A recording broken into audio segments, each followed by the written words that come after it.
Dans cette vidéo, nous allons voir 3 questions fréquentes que pose le jury lors des examens d'entrée du BPGEPS activité de la forme.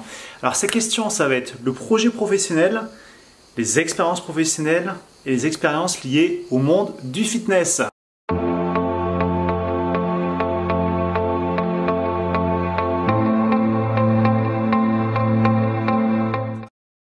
C'est Frédéric Balusso du blog Réussir son BPGEPS, le blog qui aide les coachs sportifs à obtenir leur diplôme et à vivre de leur passion. Avant de démarrer, vous pouvez télécharger gratuitement le livret, les livrets même, 5 conseils pour réussir votre entretien oral et comment choisir votre centre de formation BPGEPS, activité de la forme. Alors cette vidéo, c'est la première d'une série qui va être consacrée aux questions type que pose le jury lors des examens d'entrée. Donc si vous ne voulez pas rater ces vidéos et être averti en avant-première, je vous recommande de vous abonner à la chaîne YouTube naturellement, mais surtout de cliquer sur la petite cloche, comme ça vous serez averti direct dès que ça sort. Alors, première question que va très certainement vous poser le jury en concours d'entrée, c'est quel est votre projet professionnel? Alors c'est une question sur laquelle vous voulez bien réfléchir, à savoir, il y a qu'est-ce que vous voulez faire, ok, pourquoi vous voulez le faire, et la troisième chose à voir, c'est être sûr que ce que vous pensez du métier correspond à la réalité. Donc le moyen le plus simple par rapport à ça, c'est d'aller voir un coach sportif qui fait la même chose que ce que vous voulez faire. Ok, donc je prends un exemple. Vous voulez devenir coach sportif dans une salle de fitness. Ok. Pourquoi vous voulez faire ça? Par exemple, vous pouvez dire, voilà, moi je préfère m'occuper de clients particuliers, faire du one-to-one, parce que ça me permet de mieux répondre à leurs besoins et d'être spécifique par rapport à leurs problématiques.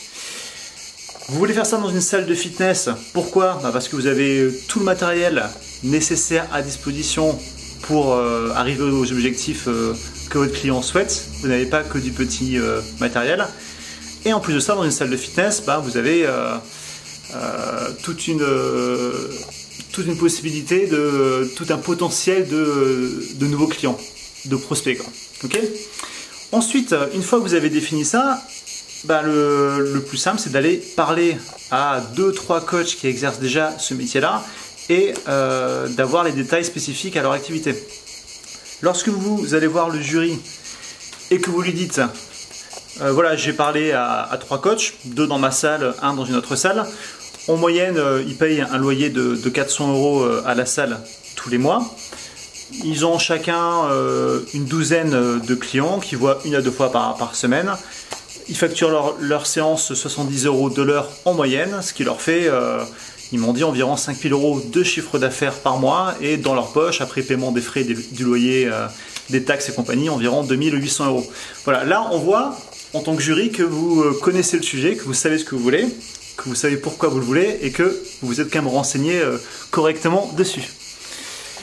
Deuxième question que va certainement vous poser le jury, c'est quelles sont vos expériences professionnelles?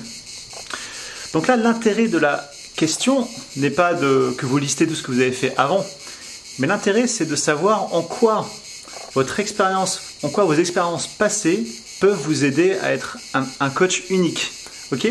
Alors par rapport à ça, j'avais justement écrit un article sur un ancien élève Benoît de mon programme Haut Niveau, donc un programme où je suis un peu les personnes sur toute l'année.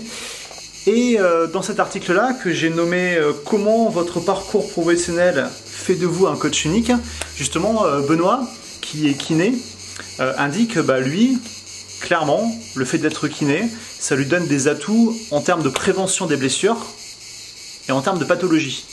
Voilà, donc là on fait un lien direct entre son expérience passée professionnelle et ses points forts pour après. Bon, vous me dites, tout le monde n'a pas la chance d'être kiné et d'avoir fait un métier lié au sport, c'est vrai. Mais autre exemple, par exemple, ça peut être par rapport à la clientèle. Supposons que vous habitez sur la Côte d'Azur, comme ici, et que vous travaillez dans une maison de retraite, typiquement vous avez une connaissance pointue par rapport à la clientèle senior. Donc, par rapport à ces clientèles-là, vous connaissez un petit peu leurs habitudes, leurs besoins, ce qu'ils aiment faire. Et donc, par rapport à l'expérience que vous avez eue en tant que, par exemple, aide-soignant ou quelqu'un qui a travaillé un petit peu dans la gestion des centres, bah si vous avez une clientèle senior, bah vous aurez clairement un atout par rapport à d'autres coachs. Ok? Donc ça, c'est la deuxième chose à voir. C'est en quoi vos expériences passées, professionnelles, quelles qu'elles soient, peuvent avoir un impact positif dans votre futur métier. Voilà. Là, on dira, ah ouais, lui, clairement, en fait, même si c'est une reconversion professionnelle et que il a changé d'avion en cours de route, bah, il arrive à faire un lien entre toutes ces activités, quoi. Troisième question fréquente que peut vous poser le jury, c'est donc quelles sont vos expériences par rapport au milieu du fitness. Okay, donc on n'est pas forcément sur des expériences professionnelles, on est sur des expériences tout court. Donc par exemple, ça peut être les entraînements personnels. Comment vous connaissez le fitness. Alors par rapport à ça, l'intérêt est également de faire un lien et de trouver un point fort par rapport à votre expérience. Je vais citer deux exemples. J'ai par exemple un ancien élève de la prépa BPGEPS online, Cédric, qui a la chaîne Les Tests de Troyette, qui a pas mal de fois, on va dire comme problème récurrent, un mal de dos. Voilà, donc il avait ça depuis pas mal d'années. Il avait aussi un manque de musculature par rapport à ça. Et il s'est mis à lire pas mal de livres sur le sujet. Il a même fait des vidéos dessus. Et donc lui, son mal de dos a considérablement diminué. Okay, donc maintenant, lorsqu'il fait plus ses exos, il a encore un peu mal au dos. Mais sinon, en gros, c'est passé quoi. Lui, par rapport à ses expériences passées, s'il s'oriente vers les personnes qui ont mal au dos, okay, comme il compte faire, il va avoir son expérience propre, il va avoir tous les livres qu'il a lus par rapport au sujet, et ça c'est un marché énorme, le marché des gens qui ont mal au dos. Donc lui, voilà, il peut dire, voilà, par rapport à ce que j'ai vécu moi avant, mon marché, ma niche, ce sera les gens qui ont mal au dos, et là on se dira, ah ouais, le mec il est bon.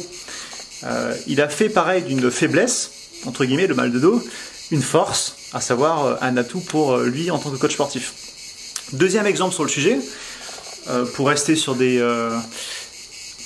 problématiques assez fréquentes dans le sport, il y a pas mal de personnes donc, qui font appel à des coachs sportifs pour perdre du poids. Voilà, c'est la raison même on va dire avec la santé, c'est l'autre raison la plus répandue. Donc, un coach qui était en surpoids avant, qui a perdu 30 kilos parce qu'il s'est intéressé au fitness, parce qu'il a changé son alimentation, etc. Lui, si plus tard il a des clients qui sont en surpoids ou obèses, clairement ce sera un avantage. Le fait d'avoir été obèse ou en surpoids avant, ce sera un avantage. Okay, un avantage, même par rapport à un coach expérimenté comme moi. Moi, j'ai jamais été en surpoids, donc clairement, ce nouveau coach qui aura vécu ça lui-même, il aura un atout par rapport à moi, donc ce sera une de ses forces pour convaincre et pour trouver sa niche. Voilà, donc là, on a vu 3 questions fréquentes que peut poser le jury lors des examens d'entrée. Je vous invite, alors, si vous avez à mettre en commentaire, si vous n'arrivez pas à trouver votre projet professionnel, si vous n'arrivez pas à voir en quoi votre expérience passée peut vous aider à trouver votre niche et à convaincre un jury, à ce moment-là, indiquez ça en commentaire et je ferai en sorte de vous répondre. Voilà, si vous avez liké la vidéo, un plus, c'est toujours agréable.